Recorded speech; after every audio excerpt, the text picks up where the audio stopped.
Welcome to POSH Deep Dive, a series that goes beneath the surface of India's prevention of sexual harassment law. In every episode, we explore the real meaning behind the act. Come, let's listen to one story, one deep dive at a time. Welcome back to the Deep Dive. Today, I have this stack of documents on my desk that, let's be honest, usually signals the absolute driest hour of the corporate year.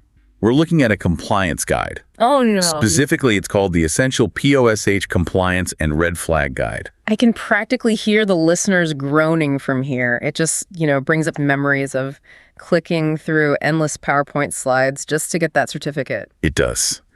But here's the thing. I started reading through it, especially the breakdown of the Sexual Harassment of Women at Workplace Act of 2013.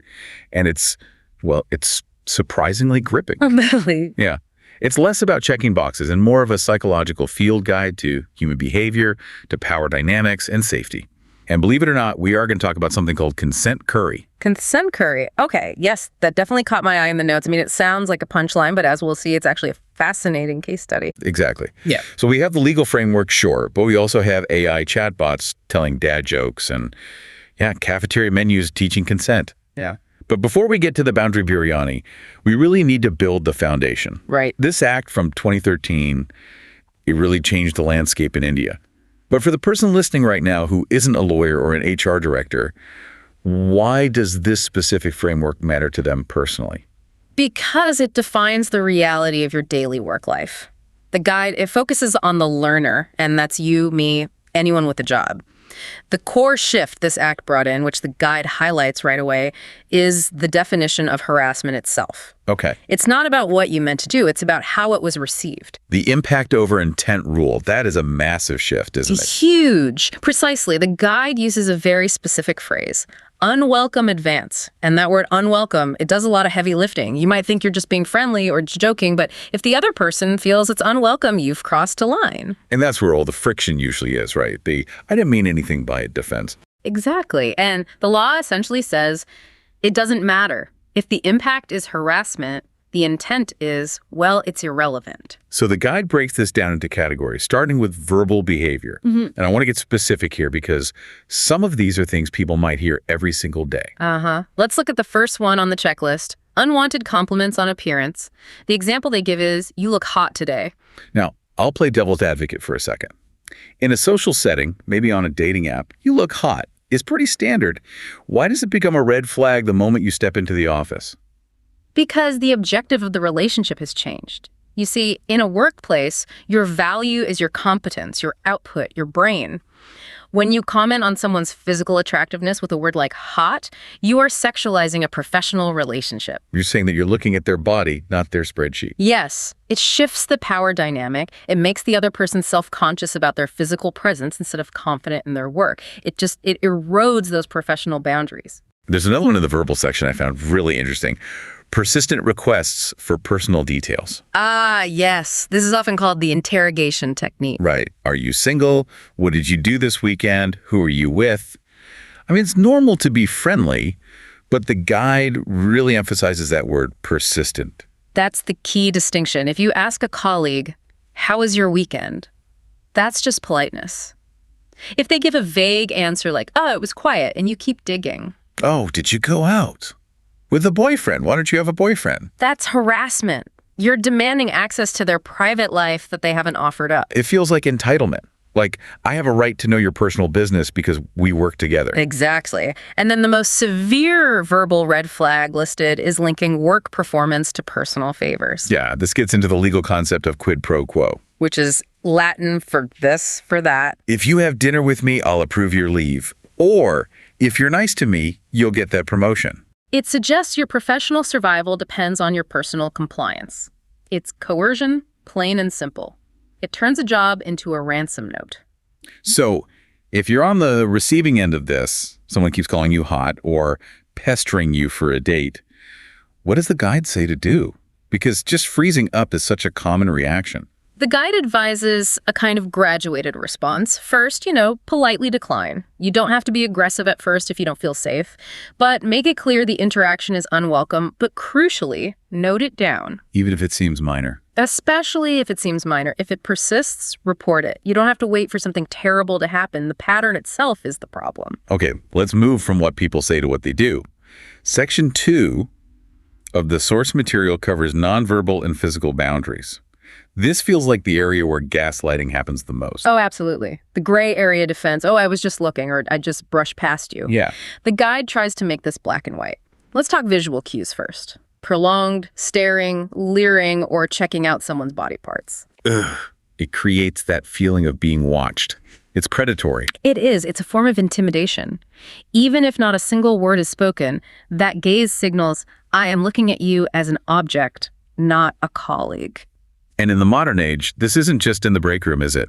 The guide lists digital visuals as a major red flag. We have to remember that Slack and WhatsApp are basically virtual offices now. Sending an explicit meme there is no different than hanging a dirty calendar in the conference room. It creates a hostile environment. Oh, totally. A meme that's funny to your friends might be deeply offensive and alienating to a colleague. It signals this is a locker room, not a workplace. Precisely. And then you have gestures. The guide explicitly mentions intrusive acts like winking or blowing kisses. Which, again, feels like something from a bad 1970s movie, but it happens. You'd be surprised. It's often disguised as being playful. Right. But again, context matters. In a professional setting, winking implies the sort of secret, intimate understanding that just doesn't exist. Right. It's exclusionary and suggestive. So let's talk about physical contact. This is where I feel people really try to use that, it was an accident excuse. They do. But the guide is rigorous here. It lists uninvited hugs, touches on the arm, the shoulder, or the back. Or those accidental brushes, walking past someone in a narrow hallway and brushing against them. Right, or just invading personal space. The guide mentions standing too close in elevators or meetings. We all have this invisible bubble, When someone pierces that bubble without invitation, it triggers a threat response. A power move, isn't it? Often, yes. It's a way of asserting dominance or testing boundaries to see if the person will push back. And what about physically blocking someone's path? That is a severe red flag. It's a physical violation. It effectively traps the person. The guide's advice here is much stronger than in the verbal section. Yeah, it says, firmly say no or stop, move away immediately, and report it. There's no politely decline here. Correct. Physical violations can escalate quickly. You have to establish that boundary instantly, loudly. There is no politely declining when someone touches you without consent. Now, I want to pivot to something that wasn't really an issue 20 years ago, but is probably the #1 issue now, the digital workplace. This is becoming one of the most common areas for harassment because the lines are so blurred. We all have work on our personal phones. We're all in WhatsApp groups. And the guide is trying to erect fences in this borderless world. One of the red flags is repeated friend requests or messages on personal social media. This is tricky because people do become friends at work, but the red flag is the refusal to take a hint. If I haven't accepted your request and you send it again or you start sliding into my DMs on Instagram, that's stalking behavior. And then there's the cyber stalking, point-liking excessive old posts, the deep like. Oh, the deep like. If you get a notification that a colleague liked a photo of you at the beach from 2018 at 2 in the morning, that sends a very specific, very creepy signal. It says, I am investigating your personal history. Exactly. It's surveillance, not interest. Speaking of 2 a.m., let's talk about timestamps. The guide flags late-night texts or calls unrelated to work. The dreaded you up text. Or just a, hey, sent at midnight. Unless the building is on fire, accessing a colleague outside of work hours is an intrusion. It also mentions sending flirtatious emojis, which seems small, but in a work chat. Emojis carry emotional weight. They replace tone of voice. Sending a fire emoji in response to a presentation, probably okay. Sending a fire emoji in response to a profile picture, harassment. So we have these behaviors, verbal, physical, digital, but they don't happen in a vacuum. This leads us into the darker side of things, power dynamics and isolation. This connects to 2 legal concepts, quid pro quo, which we touched on, and hostile environment. A hostile environment is where the workplace itself just becomes impossible to endure. The checklist has some chilling examples here, like invites to private meetings or coffee outside of work hours. This is a classic predator tactic. They want to remove witnesses. If you're in a crowded office, you're safe. If you're at a coffee shop at 8 p.m. to discuss your career path, you are vulnerable. And then there's the ultimatum, come to my party or miss the promotion. That is coercion. It puts the employee in an impossible position. Compromise your boundaries or sacrifice your career. And if you say no, the guide lists retaliation as a red flag. Yeah. Cold shouldering, bad reviews. Retaliation is illegal, by the way. Victims are protected from it, but it's a very common fear.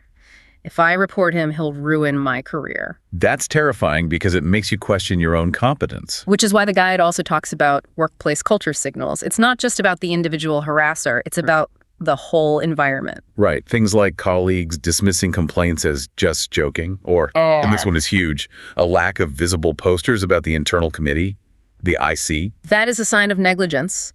If you don't see those contact details displayed, the company is signaling that they don't care about your safety, or they just don't want you to know your rights. So let's say a listener spots these flags. They're in a toxic environment. What's the actual protocol? Section 4 is all about taking action. The first thing to know is the mandate. Under India's POSH Act, every workplace with 10 or more employees must have an internal committee, an IC. 10 employees, that's a pretty low threshold. So even small startups need this. Absolutely. And the composition is strict. It has to be headed by a senior woman. At least half the members must be women. And it has to include an external member, like a lawyer or an NGO worker, to ensure neutrality. That's a robust structure. I think many people assume it's just go to HR. It's separate from HR for a reason. HR protects the company. The IC is a quasi-judicial body designed to inquire into the complaint fairly. And we mentioned screenshots before, but let's talk about documentation. The guide stresses record keeping. Yes. If you spot a red flag, you need to create a paper trail. Write down the date, the time, note who was there, any witnesses, and write down the specific details. Why is that so important? Because memory fades, and gaslighting is real. Harassers will often deny it or claim you're misremembering. Having a note, at 2:15 p.m. on Tuesday, he said X is compelling evidence. The guide has a quick tip that I really love. It says, trust your instincts. If it feels off, it probably is. Don't second guess yourself. That is the blink moment. Our instincts are evolved survival mechanisms. If your stomach drops when someone walks into the room, listen to that. There are reasons for that feeling. Okay, so that's the heavy, necessary stuff. We know the rules, we know the red flags. But here's where it gets really interesting. How do you get people to actually pay attention? This is the challenge of compliance training everywhere. It's usually just so boring. But the sources you brought today show some incredible innovation. Yes, let's talk about PhonePay. They decided a dusty manual wasn't enough, so they built Safina. An AI chatbot with personality. She answers questions like, can I report verbal jokes? Or, what's the timeline for filing? But the best part, she has a sense of humor. The guide actually shares a POSH dad joke the bot sends out. Are you ready? I am bracing myself. Let's hear it. Why did the harasser get fired? I don't know. He couldn't handle boundaries. Ooh. Okay, that is terrible, but it works. It totally works. It makes the topic approachable, and the impact was real. Safina handled over 300 queries in the first month. Think about that. That's 300 questions people might have been too afraid or embarrassed to ask a human HR manager. It's anonymous, low stakes, and available 24/7. And then we have Swiggy Instamart. They went for the stomach. They launched POS-themed cafeteria days. This is where the consent curry comes in. Yes. Imagine walking into the cafeteria, you're hungry, and you look at the menu and see consent curry, boundary biryani, and respect roti. It sounds absurd, but it forces the conversation into daily life. You can't ignore the topic when you're ordering lunch. It's nudge theory in action. And they didn't just rename the food. They had table tents with QR codes that linked to quizzes and the ICC helpline. It's brilliant integration. Instead of a separate training hour, they embedded the awareness into the environment. And the results speak for themselves, right? A 20% jump in policy page visits after the event. That is a massive increase in engagement just from renaming some curry. It just shows that if you lower the barrier to entry, if you make the topic less intimidating, people are actually eager to learn. They want to know their rights. It's about taking the fear out of the conversation. Exactly. POSH isn't just about punishment. It's about creating a safe, respectful space. When you make it approachable, compliance becomes a shared value. So let's recap our journey today. We started with the foundational law, the 2013 Act, And that crucial concept that impact outweighs intent. If it's unwelcome, it's harassment, period, no matter what you meant. We went through the red flags, the verbal traps like you look hot, the physical violations of space. And the digital minefield of late-night texts, flirtatious emojis, and the creepy deep like on old photos. We learned about the power dynamics, the quid pro quo, and the critical importance of the internal committee, and just documenting everything. And finally, we saw that awareness doesn't have to be dry.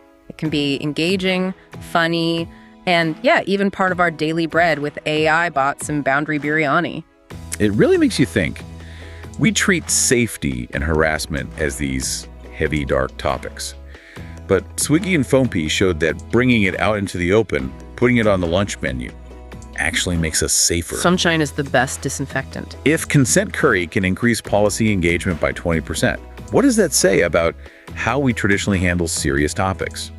Maybe the solution isn't just stricter laws, but making the conversation part of our daily bread, literally. That is the big takeaway. We need to stop asking, how do we enforce rules? And start asking, how do we invite people into the conversation? Something to chew on, literally and figuratively. Thank you for joining us on this deep dive. It's been a pleasure. Stay safe and trust your instincts. See you next time.